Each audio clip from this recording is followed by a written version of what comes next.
Ça, c'est la vue que j'avais de ma chambre d'hôtel sur la ville de Podgorica. C'est marrant, c'est une ville, il n'y a vraiment pas grand chose à faire, c'est vraiment étonnant pour une capitale. En même temps, le Monténégro, c'est un petit pays. Et je dis au revoir à l'hôtel ici, l'hôtel Aurel. Si vous venez à Podgorica, c'était un très bel hôtel. Valise, cabine prête ici. Et voilà, tout le matériel tient dans cette valise. Regardez si c'est pas miraculeux. Salut les amis, j'espère que vous allez bien. Nouvelle journée qui commence ici. Je suis à Podgorica et je suis parti donc au Monténégro. Et je suis parti pour aller à Kotor, qui est vraiment, Kotor a une réputation extraordinaire pour les voyageurs. Podgorica, c'était pas forcément génial parce que finalement c'est une ville qui a pas beaucoup d'intérêt, il n'y a pas grand chose à visiter, c'est juste la capitale, donc je pense qu'économiquement c'est intéressant pour les gens, mais sinon pour le reste c'est pas terrible. J'ai quand même été au centre commercial, j'ai racheté des nouveaux t-shirts blancs pour faire mes vidéos parce que je trouve que c'est plus joli, j'ai racheté des nouvelles chaussures aussi, et donc là je suis parti pour aller à la station de bus. L'hôtel ici était juste exceptionnel, hôtel Aurel, un peu en dehors du centre, mais d'un autre côté, c'était l'endroit idéal pour enregistrer mes vidéos. J'ai passé 2 nuits ici et j'ai fait plein de vidéos. Première vidéo, c'était sur coup de gueule Parrot parce que j'étais pas content. Lien ici.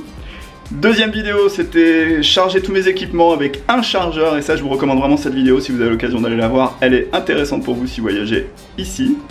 Et j'ai fait mes montages que j'avais en retard. Donc on est parti pour aller à la station de bus. Moi, je vous reprends de l'autre côté. A tout de suite. Et voilà, taxi arrivé. N'hésitez pas à prendre les taxis si vous venez ici. C'est pas cher. Et voilà la carte du Monténégro, donc vous voyez en fait, là nous en ce moment on est à Podgorica, c'est ici. Et on va aller sur cette partie là en fait qui est la partie au bord de mer où il y a Kotor mais pas uniquement. Il y a aussi Budva qui est au bord de l'eau et il y a aussi Cetinje. Donc on est parti dans cette région là, c'est la suite de l'aventure, c'est par là-bas. Station de bus, plateforme numéro 6, c'est un de ces bus là qui va partir dans 15 minutes pour aller à Cetinje. Moi je suis pas parti finalement, alors je vous explique un petit peu l'histoire parce que le voyage c'est aussi des galères et les galères je vais vous les expliquer parce que ça fait partie aussi des choses à encaisser de temps en temps. C'est pas une grosse galère mais juste pour que vous fassiez attention et vous donner un conseil à la fin.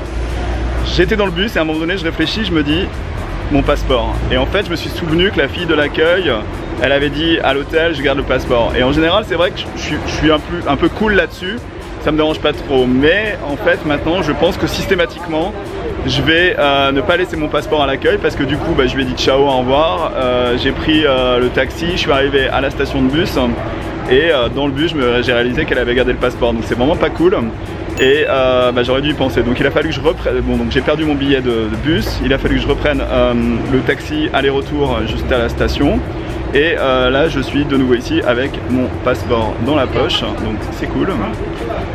Ici, mais donc la prochaine fois faites attention si vous voyagez, pensez à ne pas laisser votre passeport dans l'hôtel. Allez, on est reparti pour prendre le bus. Les chauffeurs de taxi pas très honnêtes parce que j'ai voulu prendre le taxi et il m'a dit 4 € cela, et en fait là j'ai payé finalement 2,30 € aller-retour alors qu'il me demandait 4 € pour aller à l'hôtel. Donc attention au taxi ici.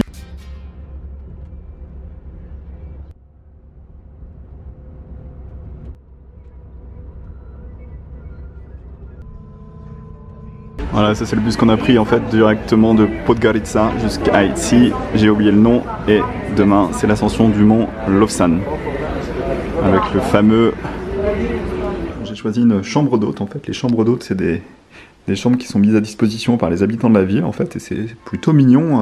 Il y a un lit simple et là il y a la salle de bain, on voit qu'elle a été refaite complètement à neuf, donc c'est vraiment très très propre.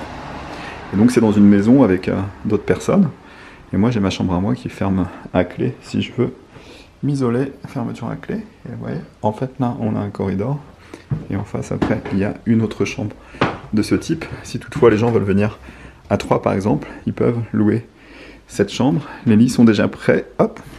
Et c'est pareil, salle de bain, douche, très sympa aussi. Donc si vous venez ici, je vous mets le lien dans la description, j'ai trouvé sur Booking et c'est 20 € la nuit, 20 € la nuit.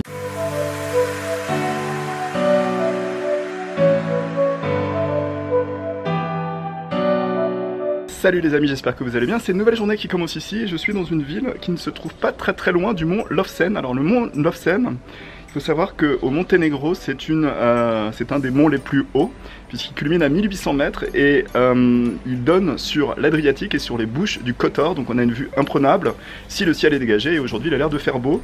Donc moi je suis parti pour aller visiter ça. Il y a aussi un mausolée tout en haut en fait qui est vraiment magnifique. sur les photos et que j'avais vraiment envie de voir. Donc c'est une de mes étapes de mon voyage ici au Monténégro, c'est d'aller voir donc le mausolée en haut du mont Lovćen qui culmine à 1800 mètres. Donc on est parti, c'est 25 € depuis la ville ici en taxi. Le mec m'amène, il me dépose, il attend 1 heure, je monte, je redescends et il me ramène ici, donc dans cette ville dont j'ai oublié le nom. J'ai bien dormi mais je suis claqué, je pense que j'ai chopé une rhinopharyngite, alors du coup je suis pas forcément très enjoué et de bonne humeur, mais j'ai mangé et donc je vais essayer d'aller un petit peu mieux pour vous montrer ça aujourd'hui, quand même un petit peu d'énergie là, un petit peu d'énergie. Le voyage c'est aussi ça, il faut savoir aller de l'avant. Donc on est parti pour journée ici au Monténégro, visite du mont Lovćen et après on ira sur j'ai oublié le nom, la ville au bord de mer, c'est Bulga, quelque chose comme ça. Allez on est parti, nouvelle journée. Je me suis réveillé tard et donc du coup j'ai loupé le petit déjeuner. Donc ça c'était la cuisine où il avait lieu dans la chambre d'hôte. Et je vais vous montrer le jardin. Regardez si c'est mignon, le petit jardin ici avec les pommiers et la vue magnifique sur les montagnes. Livre des recommandations et honnêtement je vous conseille de venir ici parce que c'est très bien. Elle a été super sympa, elle m'a laissé dormir jusqu'à 11h40 et elle m'a dit ne t'inquiète pas, c'est moi qui m'occupe de tout. Je suis quand même assez étonné par les prix du Monténégro parce que ici dans cette ville, poulet, plus café, plus de l'eau, plus une omelette jambon fromage, c'est 4 €, c'est vraiment pas cher. Là qu'il y a une fratrie là, je me suis fait des amis. Et voilà, 11h56, taxi arrive dans 2 minutes. Et voilà mon taxi pour 2 heures et il parle pas un mot d'anglais, ni de français, ni d'autres langues que la langue du Monténégro. On est parti pour le mont Lovćen. Petite réflexion sur le voyage et sur la maladie. Finalement, en fait, la maladie, on l'oublie quand on voyage. C'est un petit peu la leçon de morale sur ça aujourd'hui. Je vais vous en parler un petit peu plus tard, mais il y a une grande réflexion autour de ça. Là, quand je suis dans le taxi en train de discuter avec le mec, bah, j'ai oublié que j'avais la crève. Et donc, ça, c'est cool. Allez, un pouce pour ça. Bon, ça, c'est les prix du taxi pour aller à Budva, c'est 15 €. On va peut-être passer par lui, après, on va voir. Bon, en même temps, par le bus, c'est vraiment pas cher. Donc, je sais pas, ça se vaut. Non. La ville en fête et en délire. Normandie. Suffocant sous le soleil et sous la joie. Et j'entends dans la musique les cris, les rires, entraînés par la foule qui s'élance et qui danse une folle farandole. Nos deux mains restent soudées.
En fait, ça annonce qu'il y a un chemin pour montrer à travers bois.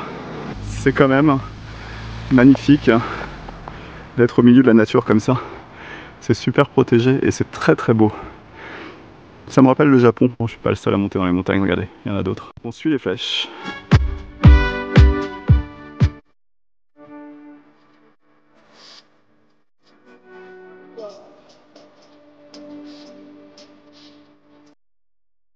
Voilà, donc je suis quasiment en haut. En fait, là, je viens de faire voler le drone. Je sais pas si c'est le fait de faire voler le drone assez souvent ou le site qui est magnifique, mais en tout cas, je suis très content de mes plans drone. Je vous montre ça tout de suite.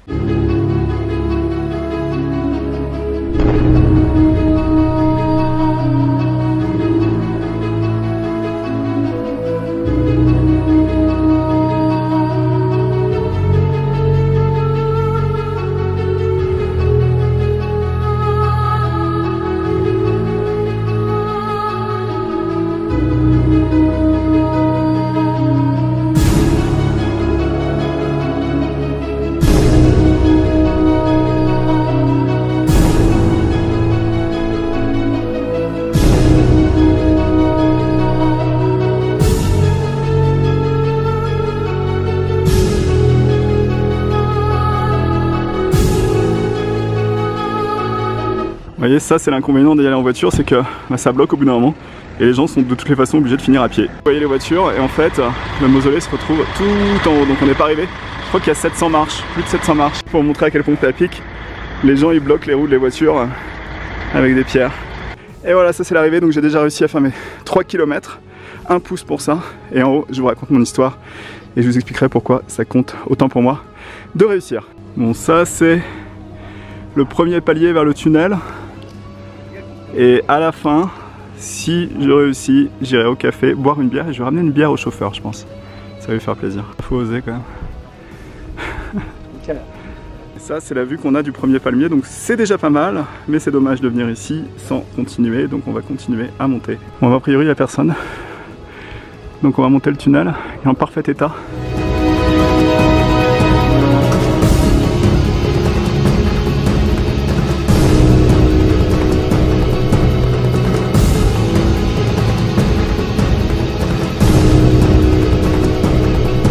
Quasiment arrivé au bout, il y a un petit coup de mou, c'est dur quand même.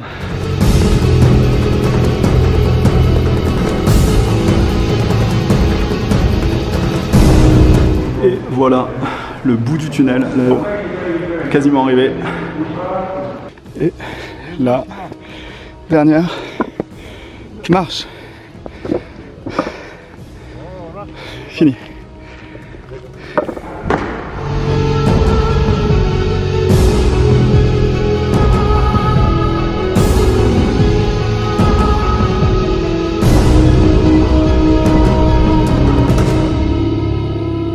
Et voilà, le mausolée. Je vais vérifier qui c'est qui est enterré ici parce que j'ai pas du tout fait de recherche.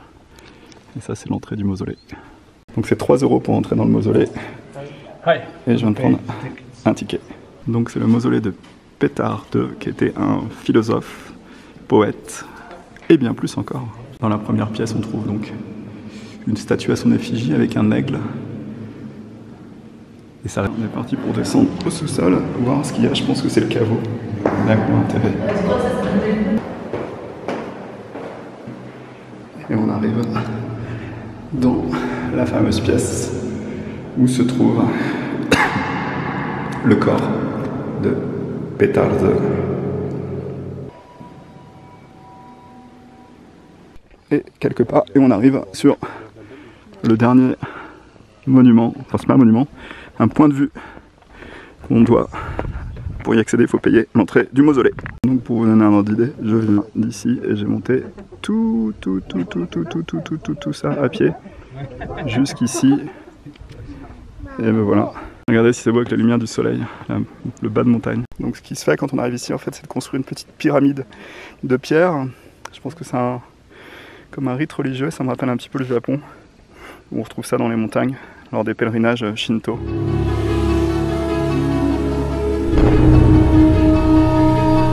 Bon bah voilà, j'ai fait voler le drone, c'était très beau, mais je me suis fait arrêter par le mec de la sécurité. J'espère qu'ils vont pas me retrouver en bas. Je redescends et je me dépêche cette fois-ci parce que le chauffeur de taxi m'attend vraiment.